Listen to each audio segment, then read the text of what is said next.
these are 3 mistakes you might be making that are limiting your fat loss goals. So as we look over to the whiteboard, so number 1 is, what reason does your body actually have to give up any fat at all? Like, you're not giving your body any reasons to give up any fat. So let's say, look at carbohydrates. Your carbohydrates are through the roof, which means obviously you've got a sufficient amount of energy coming in. So you don't need to lose fat when you've got a massive amount of carbs coming in. These are why your kind of low carb diets are quite popular, is because you kind of see a massive drop in weight really quickly on because your carbs are low. But when them carbs are high, you're going to have a massive source of ATP coming into the body, and just overall, like, your body's just going to have sufficient energy, so it's not going to need to pull from anything else. That's also why you're in a bulk. You know, your protein doesn't need to be as high, because your body can now pull energy from carbs, which now it can use a protein for the majority of what it's needed to, which is building muscle and obviously other systems in the body.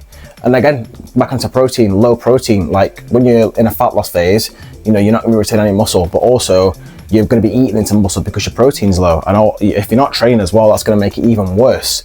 And the next one, obviously, energy output. Your energy output's shit, you know, activity-wise, steps, extra cardio. Obviously, if you like fitness classes, spins, swims, like, you're severely underestimating how much energy output you need to have in order to burn that fat off. Each fat cell has around 3,500 to 3,600 calories in a cell, in a single fat cell. So when you look at that and you go, okay, to burn flipping 40 pounds of fat, like, how many calories is that you need to burn? Do you know what I mean? It's a lot of fucking calories. So obviously you need then to, you know, like, yeah, you need to keep that energy output high, otherwise you're not going to be seeing no fat loss whatsoever. And also, you're just not in a calorie deficit. People severely underestimate how many calories they need to take away from maintenance in order to see some actual physiological changes. Most people, 1, don't have the patience, consistency, or time to see results. So if you're not in a calorie deficit from early on, you're not going to see the results you want to see. And obviously this is where kind of coaching and expertise comes in, because obviously this is how you manage it with diet breaks and refeeds, and, you know, making sure that someone's physiology is not, you know, fighting back against the body. These are where these kind of things come in, and obviously you kind of understand a bit more about obviously what's in front of you as a client. But most clients, like, you know, a 20% deficit is like a moderate amount of a deficit. It's not a crazy amount. If I'm on 2,800 calories, I've gone down from 2,800 on my maintenance down to 2,000 now to start seeing some fat loss, because, like I said, I'm a powerlifter. So these things, my protein's high, my carbs are relatively high, my energy output isn't the greatest. So what I need to do, I need to pull from this deficit now. And obviously for me, like, I'm still getting at least, you know, 6,000 to 8,000 steps a day, as well as obviously doing 3 cardio sessions a week on top of my powerlifting training as well. So obviously it's one of them ones where all these factors coming in, I've started seeing a slight slow progression in fat loss. But yeah, right, back to the next one. So number 2 is obviously not tracking. Tracking's super important when it comes to knowing what's going on in your body. You know, like I said, you're not even aware of what's going on in your body. So how are you going to then be like, I'm in a calorie deficit this, I'm in a calorie deficit that, I've not ate that much food today. I think you severely severely underestimate how many calories are actually in foods. So therefore you need to see what's going in: proteins, fats, carbs, calories. Then obviously building that consistency in with tracking, and also changing your lifestyle.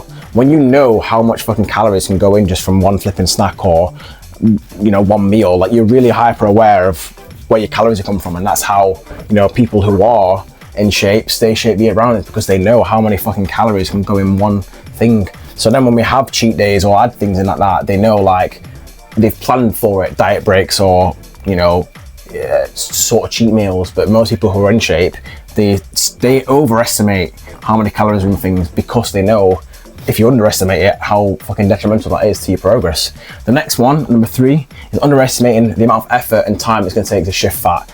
Now, obviously, you're going to see a lot of stuff going on at the minute with, like, Mounjaro and these kind of weight loss jabs and stuff. Obviously, that stuff, I have my own opinions on that.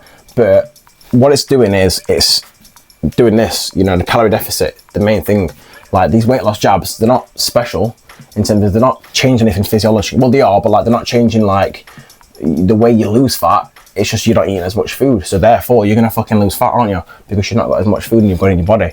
So if you look at a 100 kilo male over 10 weeks, if you lost on the higher end of 1% of his body weight per week, you're looking at a 10 kilo loss over 10 weeks. Now, some people can lose more if their activity levels are quite high, but this is where the kind of, if you're losing any more than 1% of your body weight per week at that weight, you know, probably around 35% body fat, this is quite a high number already as it is. So this is where coaching kind of comes in and be like, okay, if I want to lose 15 kilos in that same time frame, or 20 kilos, which is possible, but it's going to take a lot of fucking effort.